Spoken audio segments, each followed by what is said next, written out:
Hola, ¿qué tal? Bienvenidos a otro video de cálculo integral. En este caso resolveremos la integral de 7 a la x sobre e a la x diferencial de x. Si bien esta integral podremos ver a simple vista, bueno, no a simple vista, pero que tenemos dos funciones presentes, ¿no? 7 a la x, que es una función exponencial, y e a la x, que son funciones exponenciales, ¿no? Pero podemos notar algo en particular en estas dos funciones. Vamos a tratarlas así, como una primera función que de x igual a 7 a la x y otra función h de x como e a la x. Si bien podemos notar en estas funciones exponenciales que obviamente una función exponencial representa que la variable está en el exponente y su exponente es el mismo, ¿no? Y entonces en esta integral podremos usar una relación, o bueno, usar una ley de los exponentes, ¿no? Obviamente tratando con funciones exponenciales, pues es lógico que podríamos usar leyes de los exponentes. Si bien sería recordar una ley de los exponentes que tiene este estilo, que una división de bases diferentes a un mismo exponente, pues sería cada base a dicho exponente, ¿no? Y si bien nosotros podemos notar que este exponente pues es el mismo en ambos casos, nosotros obviamente eh, la expresión original es esta, 7 a la x entre e a la x. Entonces, podremos ver que nosotros tenemos esta forma. Entonces, de esta forma podremos pasar a esto, ¿no?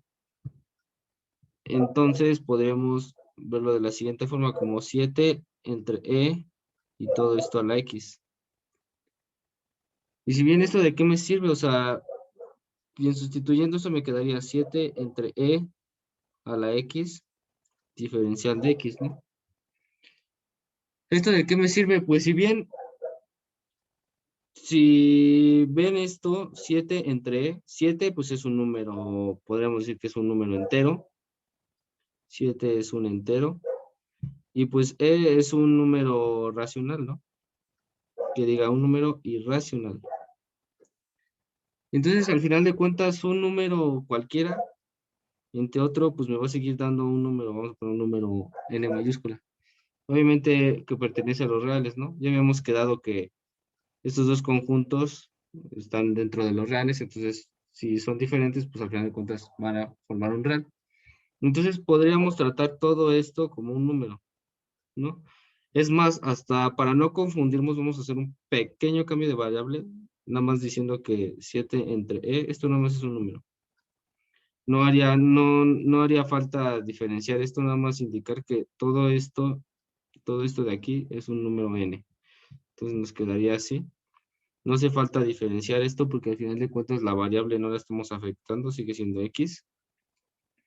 Entonces, si bien recordamos la integral de una función exponencial, que sería de la siguiente forma, que la integral de a la x diferencial de x,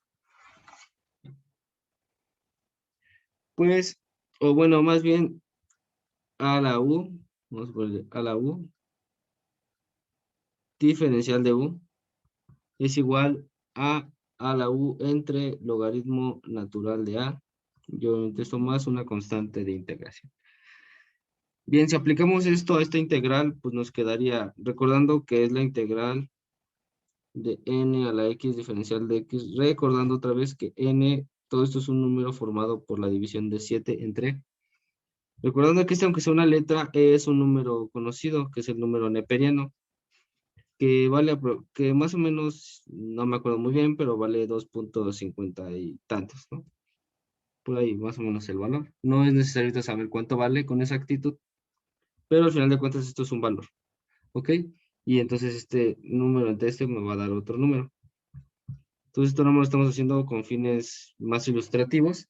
Entonces, al aplicar esa fórmula de una función exponencial, la integral de una función exponencial, pues me quedaría que esto sería a la u, a es n, a la u que es el exponente, que en este caso es x, entre el logaritmo natural de n. Esto más una constante de integración. Bien, para ver más notorio esto, pues regresamos al original. n quién es, entonces 7 entre e a la x entre logaritmo natural de 7 entre e más c. Si bien obviamente aquí podemos volver a ocupar esta ley de los exponentes que tenemos por aquí, entonces si aplicamos eso nos quedaría 7 a la x entre e a la x entre logaritmo natural de 7 entre e. Esto más una constante de integración.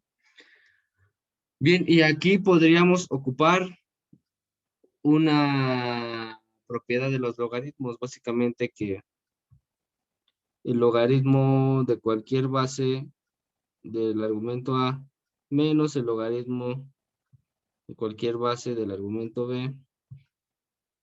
Esto va a ser igual a la división va a ser igual al logaritmo de esa misma base de la división de los argumentos, ¿no? Del argumento del logaritmo positivo entre el argumento del logaritmo negativo. Entonces, en este caso, nosotros tenemos una expresión de este estilo, si lo vemos bien. En este caso es logaritmo de base e, que vendría siendo el equivalente al logaritmo natural. Entonces, podríamos separar ahí. Entonces, aplicando eso, nos quedaría 7 a la x entre e a la x entre logaritmo, obviamente el argumento de arriba, bueno, el numerador sería el logaritmo positivo y el otro sería el logaritmo negativo. Y bien, y también si recordamos esto por propiedades de los logaritmos, el logaritmo de una base del argumento de esa misma base, pues esto es 1. Entonces, si yo tengo logaritmo natural de e, que vendría siendo lo mismo que el logaritmo del logaritmo base e de e, pues esto sería 1. Entonces, al final de cuentas esto me da 1. Entonces, me quedaría, ¿qué?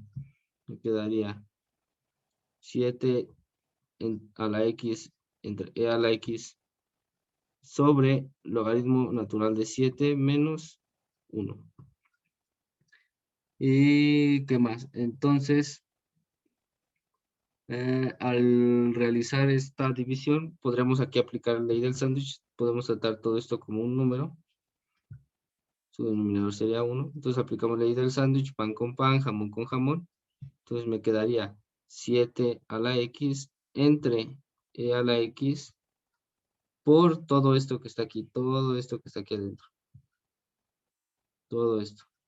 Entonces sería logaritmo natural de 7 menos 1. Y aquí ya tendríamos la respuesta que correspondería al inciso B.